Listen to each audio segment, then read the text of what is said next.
Chapter 22. I somersaulted backwards, hit steel floor again, surging like a skidding car. I plowed straight into Jake, and a split second later, Cassie plowed into me. Cassie, are you okay? Jake asked. Yes, I think so. Who can tell with this roach body? I'm okay too, I said. You know, if anyone cares. I guess I'll keeping this building nice and warm, eh? Rachel said. Now, I was very close to being a disaster, Axe said. We should thank the rat if he had not chased would have been crossing those gas jets several seconds later. That wasn't a nice picture to think of. We all fried, sizzled, and popped open faster we could even think of demorphing. And it just would have left a big wad of Marco in Z-space, I muttered. I could joke about it, but it was quivering inside. First, the trip for the heating and air conditioning system was calm, but that just gave me time to think about the close call. 1 second slower, I'd been out and gone out as a roasted spider. There are walls up here, Jake warned me. I'd have our little pack of singed bugs. No, wait, not walls, like a maze, like Eric said. We trapped a series of switchbacks on a steel panel and back into another. It was a light blocking system. They blocked out every last photon of light that might come through the vents. We came to the top of the edge of a drop, and behind it I knew it was the high security room itself, the location of the palmonite crystal.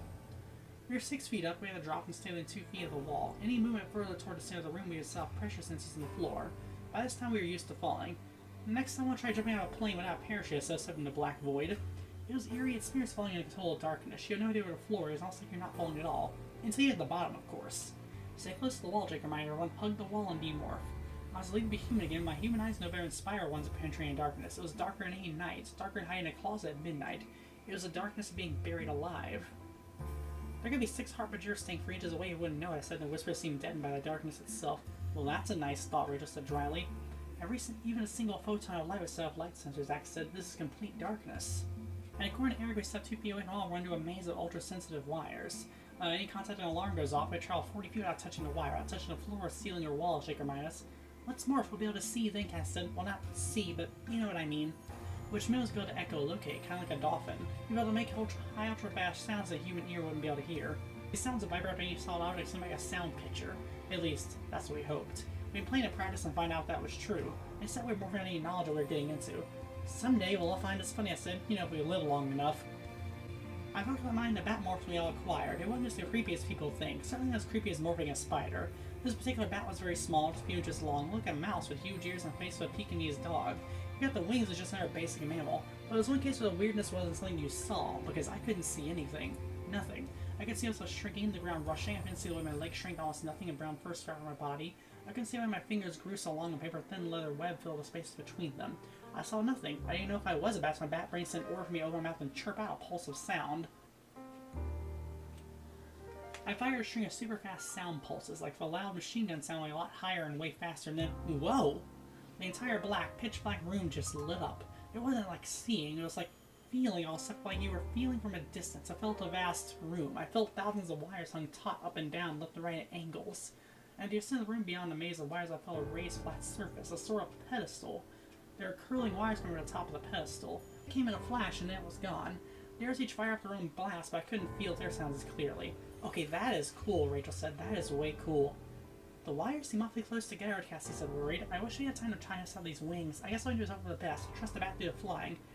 Abandon yourself to the Force, Cassie Skywalker. Thanks, Darth. You first. Me first? Oh, suddenly I feel like laughing. I looked at my lips with a little bat tongue. Assuming I had lips. I wasn't sure. I spread my wings and thought, well, this should be interesting.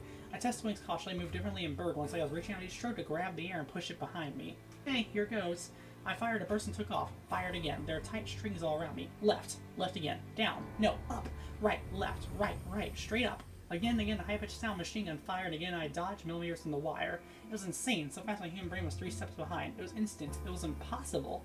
The speed, agility, and translation of echolocating blast, and suddenly I was through. I was through all the wires. I landed a table in the center of the room. It was all over in 10 seconds of lunatic flight.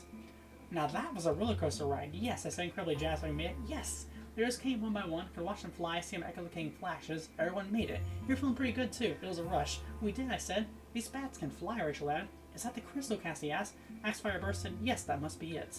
It was no bigger than a grape. It rested on a small pedestal. Wires, not the sensor ones, but curling electrical type wires edged all around it. But the crystal itself wasn't attached to anything. It just laid there where anyone could grab it. It made a low humming noise. I know it makes no sense, almost like it was alive. I have a stupid question. How do we grab this thing? For about 10 seconds, no one said a word. We don't have hands, Cass said, pointing at the obvious. We can grab it with our mouths, Rachel said, right? Bats eat moths and stuff. They have pretty strong jaws. Should we get crystal back to the air vents? Oh, duh, of course, Jake says, I'm late. I'll do it.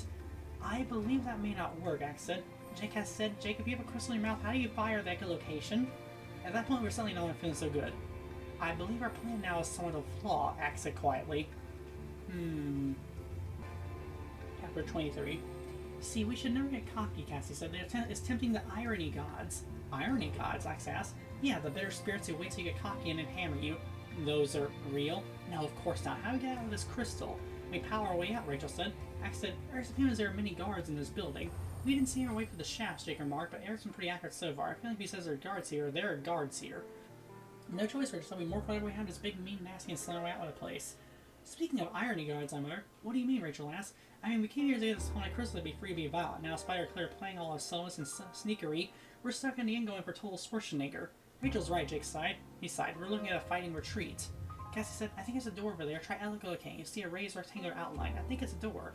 Yep, morph out, keep that direction in mind, remorph, be ready to haul butt for the door. Head for any way out of the building. Don't stand by, just try and force your way past anyone who comes to us. By the time this, I'm glad Jake is our so-called leader. We all knew what we had to do, but someone had to actually say it, and boy, is I glad it wasn't me. I have such a bad feeling about this, I muttered. You ever watch those old war movies where Americans be heading out some enemy beach? You know, they're in a little boat riding through the surf, getting ready to jump out of the beach, they're going to be chewed up by machine gun bullets and mortars. That's what it felt like. We're calm now, but a few seconds is going to be life or death. Things happened very fast, and none of it was going to be good. I morphed back to human, then I focused my mind on morph like I liked her fighting. It was still dark, so I didn't see my body grow big and hairy. I could feel my shoulders bulk up beyond anything any bodybuilder ever dreamed of. I could feel the strength like no human ever possessed. It was comforting to think that I was stronger than maybe 4 or 5 strong men, but not even a gorilla was invincible. Everyone ready? Then darkness near a touch of invisible enough power to shred a small army.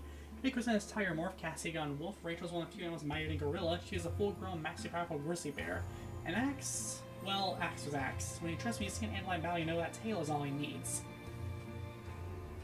Ready? Why, I'm going for it, I said, trying to sound like I wasn't scared silly. I'll go first, Rachel said, before we have time to object. She barreled past me, hitting me, and I'm practically spinning around like a top. I won't to stand later. Scream, scream, scream.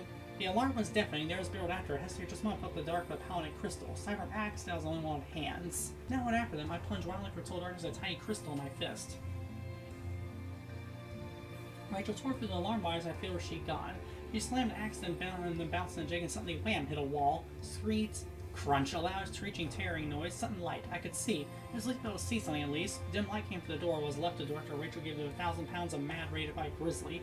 The door was splinters. It was steel, but it was still splinters. I saw a flash of orange and black move fast, almost delicately. Jake in tiger form. Cassie the wolf followed after. Right behind her was the one animal for me were on Earth. There was a hallway outside. Jake said left, and we all went left. Past doorways, offices, and little things like copiers, computers, and fax machines, and desks, and cubicles, we ran. Rachel's in the lead, a huge lumbering truck on 4 legs. Her roars mixed with endless scream of the alarms. Screet, screet, screet. Suddenly another door, a dead end. She over her shoulder and the door was gone. There was a big room beyond, high ceilings, open space, a lobby of some sort, windows, see a faint stars through tinted glass. Escape was just 100 feet away. Freedom. Life. Then all stood in their way were 20 men, who in controls with automatic rifles. Behind them a dozen so Harbinger warriors. Rachel's bear had very poor vision, especially in this dim light. Harbinger, she said? Yep. How many? Too many. Way too many.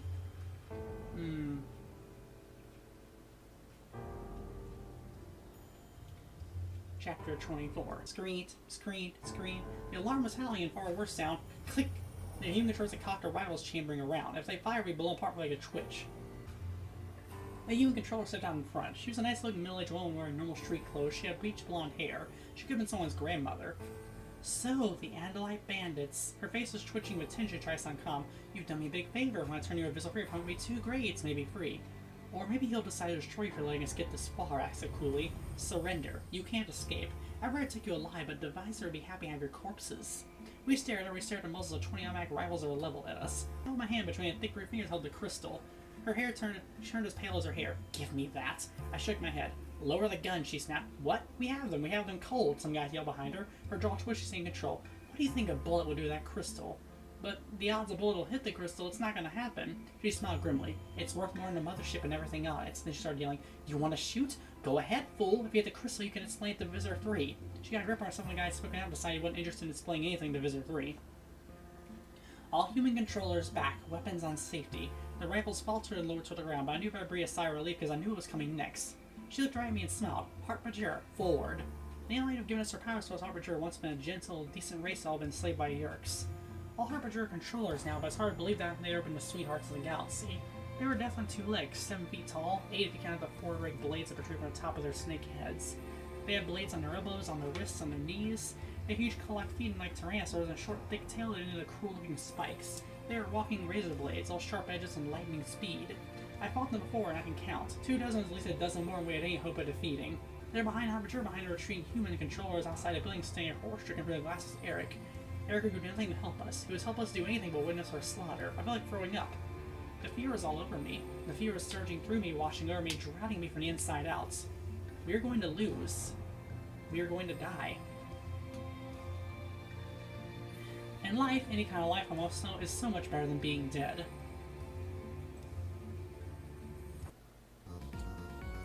Attack, the woman said. Her voice was nearly a whisper. The Harbinger leaped forward on this wall of slashing, whirling blades, right in front of me. A huge Harbinger slashed and a bright red line cut across my black leather chest. I saw my fist and hit him hard enough to fold him in two, but another leaped over and came at me. I blocked his arm, but he kicked me with his clawed foot.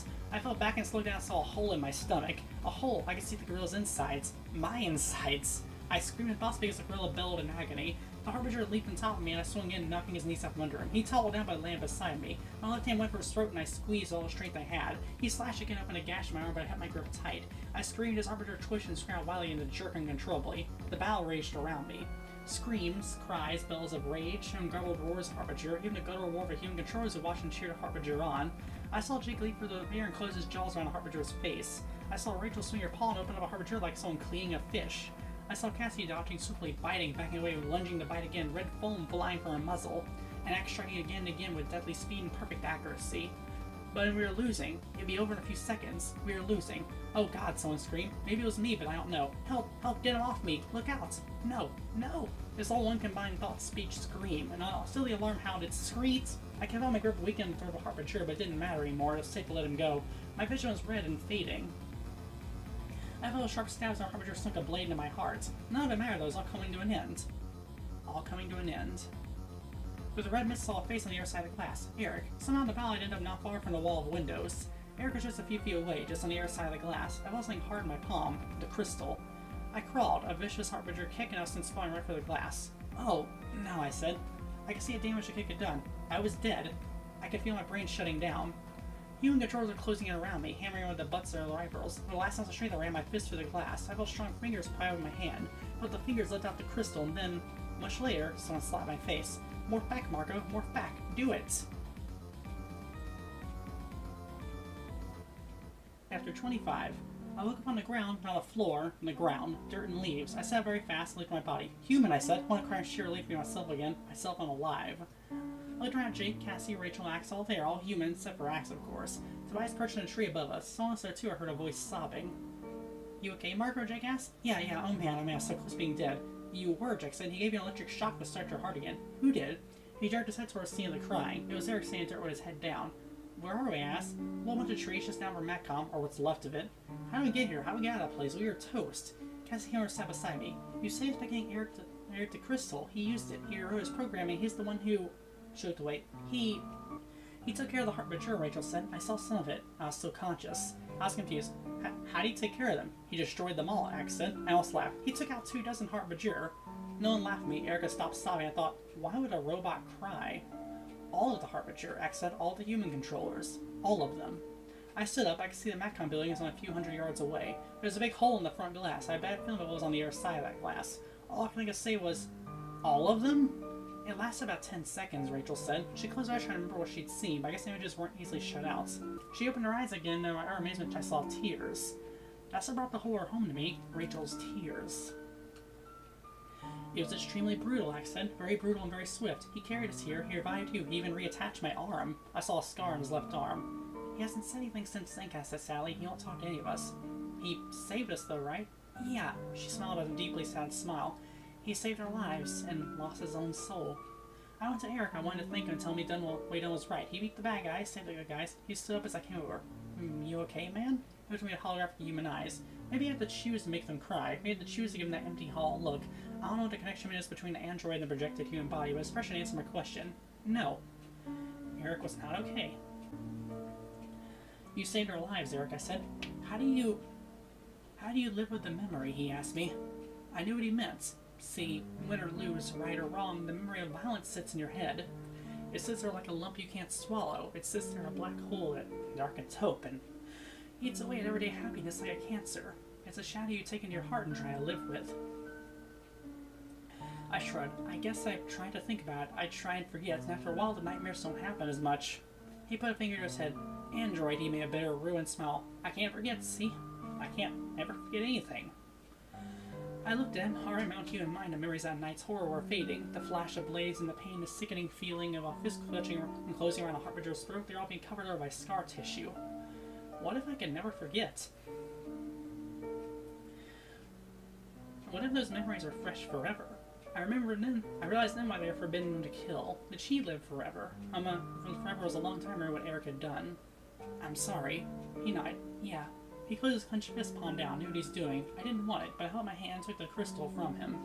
I changed my program back. Maybe at times I can tell you things, information, but I'll never fight again. I can't join this war, my friend. He walked away. We went back to our homes, crawled into our beds. Our parents never knew we'd left. I was beyond exhausted. I couldn't sleep. Too many images and too many memories. I was afraid of the nightmares. There are evil things in life. I guess sometimes being a human being has to fight those evils. I closed my eye and wondered, lost and afraid for my nightmares. And already, my mind was forgetting. Chapter 26. Yeah, go boy. Homer was running flat, kicking up divots of sand as a frisbee soared over his head. With a burst of speed, Homer got in front of the frisbee, jumped, pivoted midair, and snatched out of the air. His jump carried him to the water's edge and he landed in surf. Yeah, good boy, Jake said. Not bad, said. He's not quite that frisbee dog on TV, but he's not bad. Hey, that's a professional frisbee dog. Homer's just in it for the sport. Homer doesn't have any endorsements. Homer came trying back across sand with a frisbee in his mouth. It was a week after a battle with our Palmonite crystal. Jake and I were at the beach, Tobias was high overhead riding the thermals. I didn't know where the others were. My hair had finally grown out a bit, but I was getting used to having it shorter. I decided to keep it that way just to spite everyone. There weren't that many people on the beach, it was a little too chilly for lying out. Except people came down and flew kites or walked along looking for sand dollars and shells, and they played with their dogs. Jake knelt down and tried to take the frisbee and Homer, but Homer, just like every other dog, refused to give it up. They just don't get the whole point of the game. You throw, they catch it, they bring it back. What's so hard to figure out?